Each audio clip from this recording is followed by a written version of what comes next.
ಹಿಮಾಲಯದ ಉತ್ತುಂಗ ಶಿಖರಗಳ ನಡುವೆ ಮಂದಾಕಿನಿ ನದಿಯ ತಟದಲ್ಲಿ ನೆಲೆಸಿರುವ ಆ ಪುಣ್ಯಕ್ಷೇತ್ರವೇ ಕೇದಾರನಾಥ್. ಇದು ಕೇವಲ ಒಂದು ದೇವಸ್ಥಾನವಲ್ಲ, ಇದು ಭಕ್ತಿ ಮತ್ತು ಅಚಲ ನಂಬಿಕೆಯ ಪ್ರತೀಕ.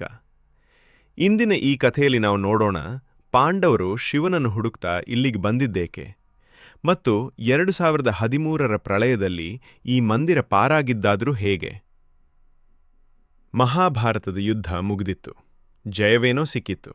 ಆದರೆ ಸ್ವಂತ ಬಂಧುಗಳನ್ನು ಕೊಂದ ಪಾಪ ಪ್ರಜ್ಞೆ ಪಾಂಡವರನ್ನು ವರನ್ನು ಕಾಡುತ್ತಿತ್ತು. ಈ ಪಾಪದಿಂದ ಮುಕ್ತಿ ಪಡೆಯಲು ಅವರು ಮಹಾದೇವನ ದರ್ಶನಕ್ಕಾಗಿ ಕಾಶಿಗೆ ಹೋದರು.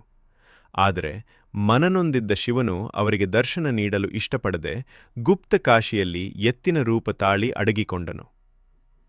2 ಗಂಟೆಯಿಂದ 3 ಗಂಟೆ ಮಂಟೆ 30 ನಿಮಿಷದವರೆಗೆ ಪಾಂಡವರು ಬಿಡಲಿಲ್ಲ.